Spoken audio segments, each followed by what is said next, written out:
Good morning my dear kids. Welcome to my kids garden. എൻ്റെ എല്ലാ കുഞ്ഞു കൂട്ടുകാർക്കും സുഖാണെന്ന് വിശ്വസിക്കുന്നു. നമുക്കിന്ന് പുതിയൊരു ക്ലാസ്സിലോട്ട് പോയാലോ?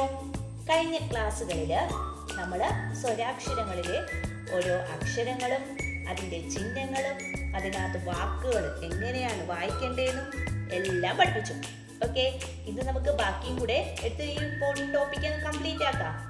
ഓക്കെ, ഈ ടോപ്പിക്ക് കംപ്ലീറ്റ് ആക്കാന്ന് പറഞ്ഞാൽ ഇനിയും ഇതുപോലെ റീഡിങ്സ് ഉണ്ട്.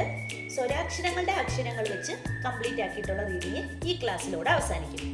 ഓക്കെ, നമുക്ക് ക്ലാസ്സിലോട്ട് കടക്കാം. നോക്കിക്കേ, ഇതേതാണ് നമ്മുടെ അക്ഷരം? ഓ അല്ലേ? ഇതേതാണ് നമ്മുടെ അക്ഷരം? ഓ. ഓ എന്ന് പറയുന്ന അക്ഷരത്തിന്റെ വാക്ക് നോക്കിക്കേ. ഓ. ഇതേതാ? ഞാൻ പറഞ്ഞു തന്നെയാ, ഇട്ട അല്ലേ? ഇട്ട. അപ്പൊ ഒട്ട. ഖായുടെ കൂടെ അമ്മിന്റെ ചിഹ്നം വരുമ്പോ ഖം, ഒട്ടകം. ക്ലിയർ ആയോ? ക്ലിയർ ആയോ എന്റെ കുഞ്ഞുമക്കൾക്ക്? അടുത്ത നോക്കിക്കേ, അടുത്ത ഓ. രായുടെ കൂടെ ഊടെ ചിഹ്നം വരുമ്പോ രു. കൂട്ടി വായിക്ക്. ഒരു മാ, ഒരുമ. നെക്സ്റ്റ് ഓ ച. ച എന്ന് പറയുന്നത് നമ്മൾ എങ്ങനെ എഴുതുന്നത്? ഇങ്ങനെ അല്ലേ? എങ്ങനെ എഴുതുന്നത്? ഇങ്ങനെയാണ് നമ്മൾ ച എഴുതുന്നത്. ഈ ചായയുടെ കൂടെ കടുപ്പിച്ച് കൂട്ടക്ഷരം വരുമ്പോ ഛ അല്ലേ? ഛ ചിഹ്നം വരുമ്പോ ഛ, ചന്ദ്രകല വരുമ്പോ ഛ്, അപ്പൊ ഒച്ച്. ക്ലിയർ ആയോ? എങ്ങനെയാണ്? ഒച്ച്. ഓക്കെ, നെക്സ്റ്റ് നോക്കിക്കേ, അടുത്തയാണ് ഓ. ഓക്കെ, ഓ ല, ഓല. അടുത്തത് ഓ. ടായ്ക്ക് അമ്മിന്റെ ചിഹ്നം വരുമ്പോ ണം, ഓണം. അടുത്തത് ഓ. ഡായ്ക്ക് ചന്ദ്രകല വരുമ്പോ നമ്മൾ ചായ്ക്ക് ഇത് വന്നപ്പോ എന്താ വായിച്ചേ? ച്. അതുപോലെ ഡായ്ക്ക് വരുവാണെങ്കിൽ ഡ്, തായ്ക്ക് വരുവാണെങ്കിൽ ത്, വായ്ക്ക് വരുവാണെങ്കിൽ വ്. ക്ലിയർ അല്ലേ? അപ്പം ഓ ഡ്. അടുത്തത് ഓ. ഇതെന്താ? ഇട്ട. ഇട്ടായിക്ക് അമ്മിന്റെ ചിഹ്നം വരുമ്പോ ഠം, ഓഠം. ക്ലിയർ ആയോ? അടുത്ത നോക്കിക്കേ, ഔ. ഇതാരാ? നമ്മുടെ ഔ. ഔവിന്റെ വായിച്ചേ ഔ. ഇതേതാ? ഷാ. ദായുടെ കൂടെ അമ്മിന്റെ ചിഹ്നം വരുമ്പോ ധം, ഔഷധം. ഓക്കെ, ഓക്കെ അല്ലേ? അടുത്തതാണ് നമ്മുടെ അമ്മ എന്ന് പറയുന്നത് അല്ലേ? ലാസ്റ്റ് അമ്മ എന്ന് പറയുന്നത് എങ്ങനെയാ? അം. ബായുടെ കൂടെ ഊടെ ചിഹ്നം വരുമ്പം ബു, അപ്പം അമ്പു. ഇതേതാ? ജ. ജായ്ക്ക് അമ്മിന്റെ ചിഹ്നം വരുമ്പം ജം, അംബുജം. ഓക്കെ, അടുത്ത് നോക്കിക്കേ, അം. ഇതേതാന്ന് പറഞ്ഞേ? ബാ. രായ്ക്ക് അമ്മിന്റെ ചിഹ്നം വരുമ്പം രം, അമ്പരം. ക്ലിയർ ആയോ?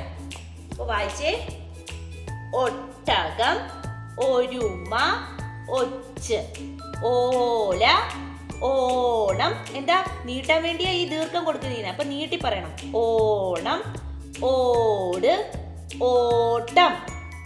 അടുത്തത് ഔ, ഔഷധം.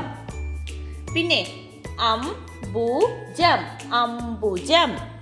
നെക്സ്റ്റ് അംബരം, അമ്പരം. ക്ലിയർ ആയോ?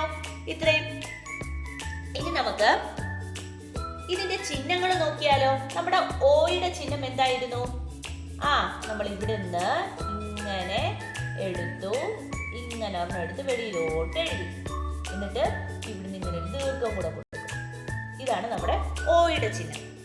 ഓടെ ചിഹ്നം എന്തായിരുന്നു? ഓടെ ചിഹ്നം എന്ന് പറഞ്ഞാൽ ഇതിൽ നിന്ന് ഇങ്ങനെ കറക്കി ഇങ്ങനെ എടുക്കും, എന്നിട്ട് ഇങ്ങനെ തിരിച്ചിടും, ഫോൺ കണക്ക്, എന്നിട്ട് ഈ ദീർഘത്തിൽ ഇട്ട് കൊടുക്കും. ഇത് നമ്മുടെ ഓട ചിഹ്നം. അടുത്ത ഔട ചിഹ്നം എങ്ങനെയായിരുന്നു? ഔട ചിഹ്നം എളുപ്പമല്ലേ? ഇതിനെ ഇതുപോലെ എടുത്ത് വെളിയിലിട്ട് എഴുതി ഔട ചിഹ്നം.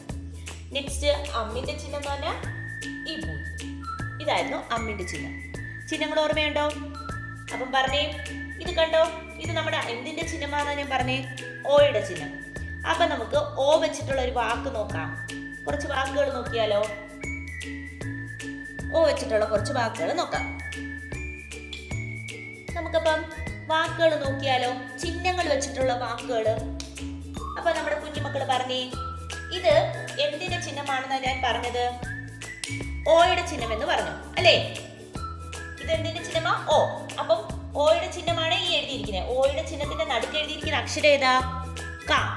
അപ്പം കായുടെ കൂടെ, അങ്ങനെ തന്നെ മനസ്സിലാക്കണം, കായുടെ കൂടെ ഓയുടെ ചിഹ്നം വരുമ്പം കോ. കായുടെ കൂടെ ശ്രദ്ധിക്കുക, കായുടെ കൂടെ ഓയുടെ ചിഹ്നം വരുമ്പം കോ. കോ. ഇതേതാ? ഡ. ഡായ്ക്ക് ഈയുടെ ചിഹ്നം വരുമ്പം ഡി.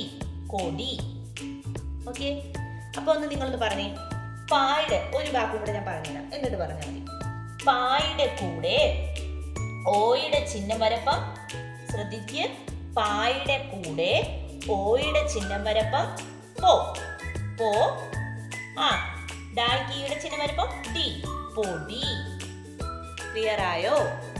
മനസ്സിലായോ? മനസ്സിലായെങ്കിൽ മാത്രമേ അടുത്തത് നോക്കാവൂ. അല്ലെങ്കിൽ നിങ്ങൾ ഒന്നും കൂടെ ബാക്കിലോട്ട് പോകും. ഒന്നും കൂടെ ബാക്കിലോട്ട് പോയിട്ട് ക്ലിയർ ആയിട്ട് പഠിപ്പിച്ചതിന് ശേഷം മാത്രമേ നമ്മളെ കുഞ്ഞുമക്കളെ ഇങ്ങോട്ട് കാണിക്കാവൂ. അല്ലെങ്കിൽ അവർ വായിക്കില്ല, എഴുതില്ല, ഒന്നും ചെയ്യത്തില്ല. ഓക്കെ. അടുത്ത നോക്കിക്കേ. അപ്പൊ എന്റെ കുഞ്ഞുമക്കൾ പറഞ്ഞേ, ഇത് മനസ്സിലായെങ്കിൽ പറയണം, എന്റെ കൂടെ പറയണം. തായുടെ കൂടെ എന്തിന്റെ ചിഹ്നമാണിത്? ഓയുടെ ചിഹ്നം വരുമ്പം തോ. തോ. ഡി. തൊടി. അടുത്തത് കാ, ഓയുടെ ചിഹ്നം കോ. ദി. കൊതി. ഏതൊക്കെയാ? കൊടി, പൊടി, തൊടി, കൊതി. ക്ലിയർ? അടുത്തയിലോട്ട് പോവാം. ഇനി ഓടെ ചിഹ്നമാണ് ഇത് നമ്മുടെ. ഓ. നീട്ട്. അപ്പൊ പറഞ്ഞേ, ചായയുടെ കൂടെ ഓടെ ചിഹ്നം വരുമ്പോ ചോ. ല. ചോല. നെക്സ്റ്റ്, ചായയുടെ കൂടെ ഓടെ ചിഹ്നം വരുമ്പോ ചോ. തായുടെ കൂടെ ഈടെ ചിഹ്നം വരുമ്പോ തീ.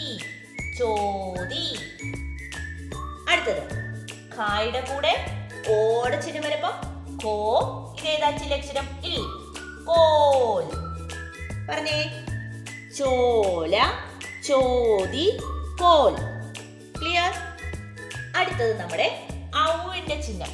ഇത് നമ്മുടെ ഔവിന്റെ ചിഹ്നമാണ്. അപ്പൊ പറഞ്ഞേ, പായുടെ കൂടെ ഔവിന്റെ ചിഹ്നം വരുമ്പോ പൗ. പൗ. ര. പൗര. ഇതെന്താ? ഇൻ. നമ്മുടെ ചില്ലക്ഷരമാണേ, ഇൻ. അപ്പൊ പൗരൻ. അടുത്തത് മൗ അല്ലെ? പൗ, മൗ, തൗ, പൗ. ഇങ്ങനെയാണ് വരുന്നത് ഔവിന്റെ ചിഹ്നം. മൗ. ഞായ്ക്ക് അമ്മിന്റെ ചിഹ്നം വരുമ്പോ മൗനം. അടുത്തത് കൗ. തായുടെ കൂടെ ഊടെ ചിഹ്നം വരുമ്പോ തു. കൗതുകം. കൗതുകം. ക്ലിയർ? അടുത്ത നമ്മുടെ അമ്മിന്റെ ചിഹ്നമാണ് പറയാൻ പോകുന്നത്. നമ്മുടെ അമ്മിന്റെ ചിഹ്നം ഇവിടെ എല്ലാം നമ്മൾ പഠിച്ചു. ഒട്ടകം, പിന്നെ ഇവിടെ ഓണം, ഓട്ടം. കണ്ടോ? അം വന്നത്. ഓക്കെ. അപ്പൊ പറഞ്ഞേ, എളുപ്പമല്ലേ? അപ്പം കം സ കംസൻ. അടുത്തേ അം. ഇതേതാ? ഖ, ഇഖ, ഘ. ഓർമ്മയില്ലേ വ്യഞ്ജനാക്ഷരങ്ങളിലെ? അപ്പം ഘയുടെ കൂടെ അമ്മിന്റെ ചിഹ്നം വരുമ്പം ഘം. അംഘം. ക്ലിയർ ആയോ? ഇത്രയാണ് ഇന്നത്തെ ക്ലാസ്സിൽ നമ്മൾ പഠിപ്പിച്ചത്. എൻ്റെ കുഞ്ഞു മക്കൾക്ക് മനസ്സിലാവുന്ന രീതിയിലാണ് ഞാൻ പഠിപ്പിച്ചിരിക്കുന്നത്. വീണ്ടും ഞാൻ പറയുകയാണ്, റിപ്പീറ്റ് ആയിട്ട്. ഞാൻ നിങ്ങൾക്ക് മനസ്സിലാവുന്ന രീതിയിൽ നല്ലതുപോലെ ക്ലിയർ ആയിട്ട് പറഞ്ഞു തന്നിട്ടുണ്ട്. നിങ്ങൾ എന്ത് ചെയ്യുക? അതിനെ അതുപോലെ മനസ്സിലാക്കി എടുക്കുക. ക്ലിയർ? എൻ്റെ ക്ലാസ് ഇത്രയേ ഉള്ളൂ. എൻ്റെ എല്ലാ കുഞ്ഞുമക്കൾക്കും എൻ്റെ വീഡിയോ ഇഷ്ടപ്പെട്ടെന്ന് കരുതുന്നു. നിങ്ങൾക്ക് ഈ വീഡിയോ ഇഷ്ടപ്പെട്ടെങ്കിൽ ലൈക്ക് ചെയ്യുക, ഷെയർ ചെയ്യുക, സബ്സ്ക്രൈബ് ചെയ്യുക. അതുപോലെ തന്നെ ഓൺലൈൻ ക്ലാസ്സുകൾ അവൈലബിൾ ആണ്. താല്പര്യമുള്ളവർക്ക് നമ്മളെ കോൺടാക്ട് ചെയ്യാവുന്നതാണ്. ഡിസ്ക്രിപ്ഷനിൽ കോൺടാക്ട് നമ്പറും മെയിൽ ഐഡിയും കൊടുത്തിട്ടുണ്ട്. Okay, bye, thank U.